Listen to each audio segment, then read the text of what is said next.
जजेस की अकाउंटेबिलिटी को लेकर जब सवाल उठाए जा रहे थे उसी दिन जो लोकसभा के स्पीकर हैं ओम बिरला, उन्होंने जो इलाहाबाद हाई कोर्ट के जो जज हैं जस्टिस यशवंत वर्मा, उनकी इम्पीचमेंट प्रोसेस के लिए हरी झंडी दे दी है।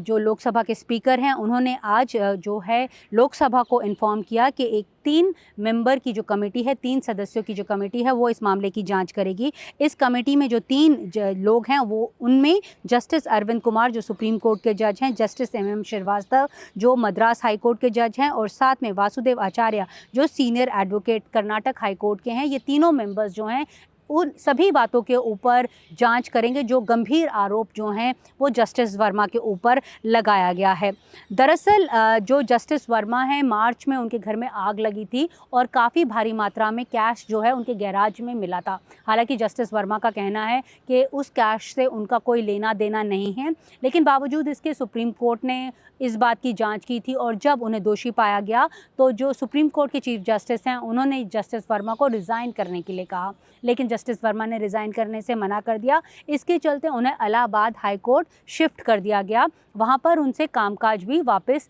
ले लिया गया। तो इन सभी आरोपों के ऊपर जो है ये 3 सदस्य की जो ये कमेटी है वो ये जांच करेगी कि क्या ये जो आरोप हैं वो लगाए गए सही हैं या नहीं हैं। कानून के मुताबिक 200 से ज़्यादा सांसदों द्वारा हस्ताक्षर किए गए पत्र जो हैं वो स्पीकर तक पहुंचने चाहिए, तभी इस तरह का जो इम्पीचमेंट प्रोसेस है किसी जज के खिलाफ जो है वो दायर किया जा सकता है। जानकारी के मुताबिक 146 मेंबर्स जो हैं वो लोकसभा के इस तरह के पत्र पर साइन कर चुके हैं और जो 63 मेंबर्स हैं राज्यसभा के वो इस पत्र पर अपना इस तरह की इम्पीचमेंट प्रोसेस चलाने के लिए हामी जो हैं वो भर चुके हैं, जिसके बाद ही स्पीकर ने इस कमेटी का जो है गठन किया है।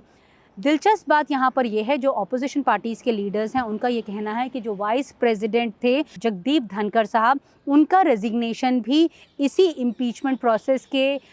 से कहीं ना कहीं लिंक्ड है, क्योंकि विपक्ष का कहना है कि जगदीप धनखड़ साहब ने जो विपक्ष का एक मोशन था जस्टिस वर्मा को हटाने का, उसे मंजूरी देने की बात जो है उन्होंने कही थी, जिसके चलते उन्हें अकस्मात जो है वो रिज़ाइन करना पड़ गया। हालांकि जो ऑफिशियल रीज़न सरकार द्वारा दिए गए, उनका ये कहना था कि जगदीप धनखड़ साहब की सेहत जो है वो सही नहीं रहती है, इस करके उन्होंने रिज़ाइन किया है। लेकिन आज ये बड़ी खबर ये है कि 3 जो कमेटी है वो फॉर्म कर दी गई है लोकसभा स्पीकर द्वारा। यहाँ पर हम आपको ये भी बता दें कि अभी तक भारत के इतिहास में ऐसा कोई जज नहीं है जिसके ऊपर इस तरह की इम्पीचमेंट प्रोसेस जो है वो लागू की गई हो या फिर जो है वो पारित किया गया हो। हालांकि इससे पहले जो जस्टिस रामास्वामी थे 1993 में, वो जज थे, वो पहले सुप्रीम कोर्ट के जज थे जिन्होंने इम्पीचमेंट प्रोसेस जो है वो फेस किया था। पैनल जो उनके खिलाफ जांच कर रहा था उन्होंने उन्हें गिल्टी भी पाया था, उनके ऊपर भी मिसयूज़ ऑफ फंड्स का आरोप था, लेकिन जब तक वो मोशन लोकसभा में आया वो फेल हो गया।